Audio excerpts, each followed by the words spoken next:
Muito bem. Tem dois problemas que a gente precisa comentar aqui sobre a busca por um classificador probabilístico, como, por exemplo, o classificador Naive Bayes. Se eu fosse utilizar o modelo de probabilidade tradicional para calcular a probabilidade de A1, A2, ou seja, dos atributos todos, meu conjunto de dados D, dado o valor da classe, isso teria um custo computacional bastante elevado. Na verdade, eu continuaria tendo o mesmo problema que a gente teria, e eu comentei com vocês, se eu quisesse encontrar um classificador Bayesiano ótimo usando todas as árvores de decisão possível. Isso seria exponencial em relação ao número de variáveis ou de atributos. Tá? O cálculo desta probabilidade que está aqui também é exponencial em relação ao número de atributos que eu tenho na minha base. Então isso não pode ser feito tradicionalmente dessa maneira, porque senão fica inviável e acontece exatamente como já acontecia antes. Um outro problema na hora de fazer o cálculo utilizando um classificador Bayesiano, e o Naive Bayes está dentro desse problema também, é que quando o conjunto de instâncias de treinamento não possui uma determinada combinação de valores, eu vou gerar uma probabilidade zero, apesar da probabilidade não ser zero. Então isso vai acontecer por uma falha do conjunto de dados de treinamento. Nós vamos ver um exemplo onde isso acontece para vocês entenderem um pouco melhor. Mas onde eu quero chegar é que nós estamos falando de um classificador probabilístico, certo? E, como todo modelo que tem como base a probabilidade, a gente então precisa de um grande conjunto de treinamento para ter confiabilidade na resposta que o nosso Naive Bayes vai nos dar. Tá? A gente pode fazer uma analogia aqui, é fácil entender que esse conjunto precisa ser grande, porque, por exemplo, quando eu vou calcular a probabilidade de uma moeda cair cara, de eu lançar uma moeda e o resultado ser a face cara para cima, quantas vezes eu tenho que jogar essa moeda? Se esse é um exemplo de um problema ou de um evento binomial, né? Então nós estamos falando de uma distribuição binomial, eu vou jogar a moeda várias vezes e ela vai sair o cara ou coroa, né? E é só essa variável e tal. Bom, anyway, se eu jogar 3 vezes essa moeda, com certeza a resposta que eu vou ter não vai ser possível de se associar à probabilidade do evento ocorrer. Em outras palavras, se eu jogar 3 vezes a moeda, necessariamente ou eu vou ter 3 caras, e aí eu vou dizer, então a probabilidade de ser cara é 100%, porque em todas as vezes que eu joguei saiu cara. Ou eu vou ter 3 coroas, e aí a probabilidade de a gente ter a face cara vai ser zero, certo? E isso por quê? Porque deu uma coincidência e todas as 3 vezes que eu joguei nunca aconteceu cara, então a minha probabilidade viria para zero. E é deste problema aqui que eu estou comentando nessa sentença aqui de cima, né? De repente ter uma probabilidade zero, simplesmente porque eu não tive um número suficiente de exemplos para me trazer a probabilidade real, tá?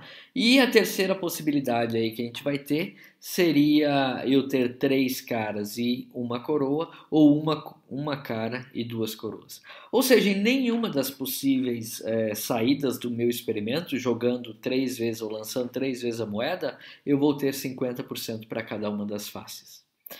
Isso significa então que o processo de estimativa de probabilidade está errado? Não, não. O processo de estimativa de probabilidade por frequência relativa, quer dizer, contando-se quantas vezes aquele evento ocorreu, não está errado. Está tudo bem com o processo.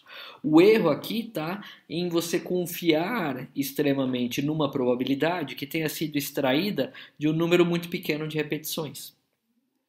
Então, se eu jogar 3 vezes só a moeda, a confiança que eu tenho na probabilidade que eu vou estimar pela frequência relativa que aconteceu é uma confiança muito baixa.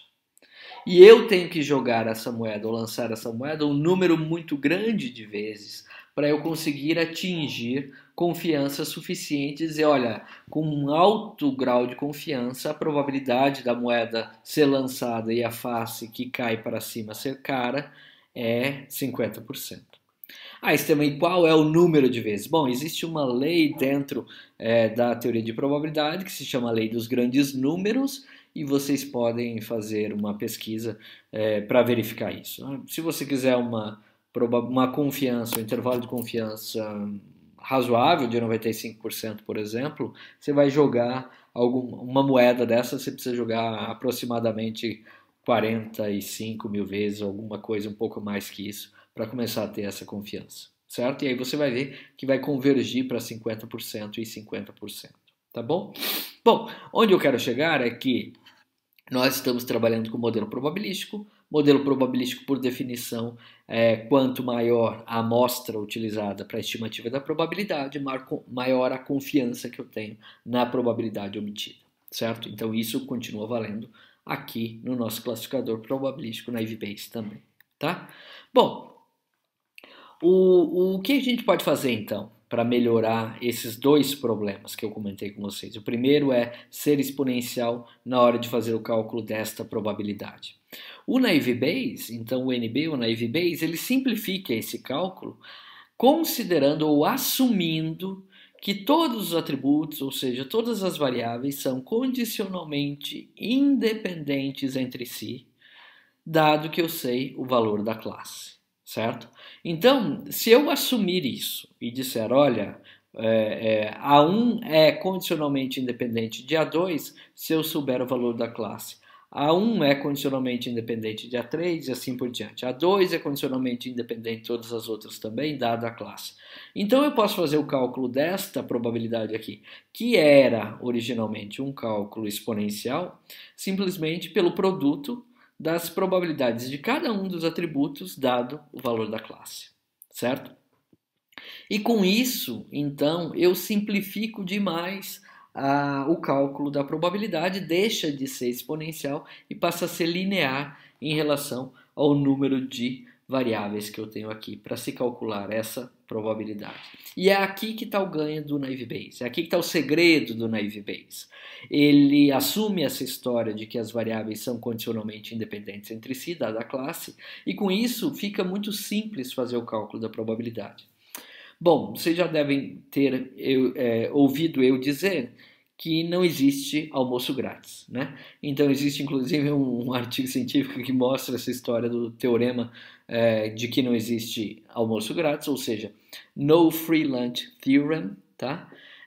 Então, se você está simplificando a forma do seu cálculo, é óbvio que você está perdendo algum tipo de informação, né? Existem muitos casos em que você simplifica, você joga fora alguma informação e essa informação que você jogou fora interfere muito pouco nos resultados. E nesses casos é ótimo, tá?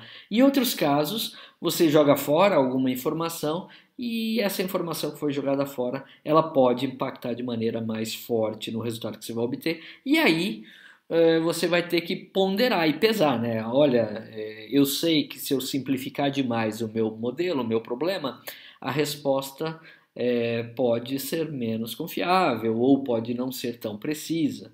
Então eu tenho que talvez entrar num acordo aí do quanto eu simplifico para tornar viável computacionalmente executar isso, né? Se eu usar o modelo tradicional aqui, exponencial, e estiver trabalhando com um banco de dados que tenha 50 variáveis, eu vou ficar anos e anos para rodar a estimativa da probabilidade. E aí não dá, certo? Então não posso fazer isso. Então eu posso pensar, bom, como ia ficar muito complicado, ia demorar muito tempo para eu achar o modelo preciso e exato, eu vou simplificar e vou assumir algumas coisas aqui para tornar o cálculo mais rápido. Quando eu torno o cálculo mais rápido, essas simplificações vão ter algum impacto na resposta que eu obtive. Tá? O Naive Bayes então vai ter esse impacto e principalmente quando você tiver um banco de dados onde as variáveis elas na verdade não são independentes entre si ou condicionalmente independentes entre si, dada a classe, então isso vai tornar o problema, a resposta do Naive Bayes menos precisa, tá? Porque você assumiu isso e isso não é real na prática. E na prática vocês vão ver, ou já devem estar imaginando, que nem todo problema tem essa característica, ou a maioria dos problemas não tem. Imagine que eu estou querendo diagnosticar se um paciente tem gripe ou não, e eu tenho as variáveis, os atributos, por exemplo, febre, dor de cabeça e dor no corpo, e é claro que febre e dor no corpo são coisas que estão relacionadas entre si, elas não são condicionalmente independentes, quer dizer, quando eu sei uma tem influência na outra e etc. Certo? Então nem sempre isso aí é válido. Anyway, é uma forma que a gente tem de simplificar o modelo, e o modelo fica super rápido de se calcular, e jogando então no nosso teorema de Bayes a substituição dessa parte pelo produtório das variáveis, ou seja, dos atributos dados à sua classe, então ou a estimativa, ou o cálculo para o valor, ou seja, para a classe que o Naive Bayes vai me dizer qual é, vai ser aquela classe que maximiza esse produto aqui. A priori da classe vezes o produtório de todas as suas variáveis, da probabilidade de cada uma das variáveis dada a classe, certo? E é assim que a gente faz o cálculo do Naive Bayes, e é por isso que ele é tão rápido, né? E é por isso que ele é chamado de ingênuo, porque teoricamente assumir que todas as variáveis são condicionalmente independentes dada a classe é um pouco ingênuo, porque na prática isso quase não vai acontecer, certo? Então o nome da ingenuidade do Naive Bayes vem principalmente dessa forma de simplificar o problema, tá bom? Muito bem, então agora os termos que ficam no meu cálculo do teorema de Bayes são a priori da minha classe, certo? E a probabilidade de um determinado atributo ter um determinado valor, dado que a classe tem um valor específico, e eu calculo isso aí com base na frequência relativa, ou seja, eu conto quantas vezes isso aconteceu lá no meu conjunto de instâncias de treinamento. Bom, o número de probabilidades que eu tenho que estimar vai ser, já comentei, isso é linear então em relação ao número de atributos e não é mais exponencial, e é por isso que o Naive Bayes fica rápido, tá?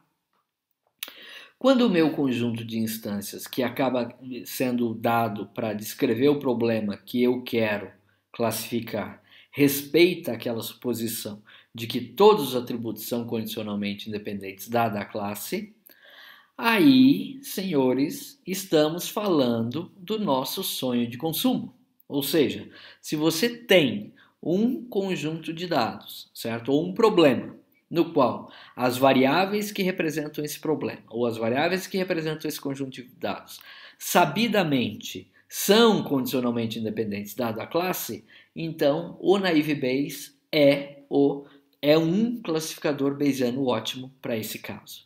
E aí significa que se você sabe que o seu conjunto de dados tem essa característica, o Naive Bayes, apesar de toda a simplicidade dele, é um classificador bayesiano ótimo, o que significa que mesmo que você use outros modelos mais complicados e elaborados e sofisticados, certo? Na média, eles não vão bater o Naive Bayes. Então, o Naive Bayes vai estar com um resultado muito bom, mesmo sendo tão simples. E isso é uma coisa super legal, quer dizer, se você conhece, consegue dizer que essa característica está presente no seu conjunto de dados, ótimo, ótimo, porque aí você pode escolher com certeza usar o Naive Bayes, que vai ser muito rápido e vai ser muito bom para classificar os exemplos que você tem, tá?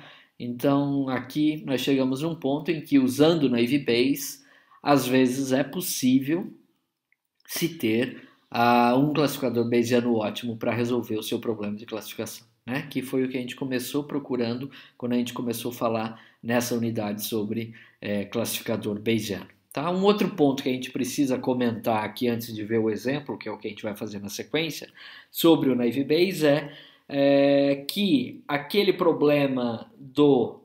Então, quando eu assumi independência condicional entre as variáveis dada a classe, eu resolvi o problema do esforço computacional, certo? De ser exponencial, que estava aqui nos slides anteriores, se a gente olhar, se eu voltar 1 e voltar 2 e 3, eu vou dizer, olha, um dos problemas do Naive Bayes era esse, ser muito alta a complexidade, a gente resolve com a independência condicional. O outro problema é a história da probabilidade zero, certo? E a história da probabilidade zero a gente resolve usando um M-estimator, ou um estimador M, que a gente chama, ou então fazendo alguma solução de engenharia, e eu vou comentar com vocês como essa solução de engenharia poderia ser feita no momento do cálculo de classificação para um exemplo qualquer.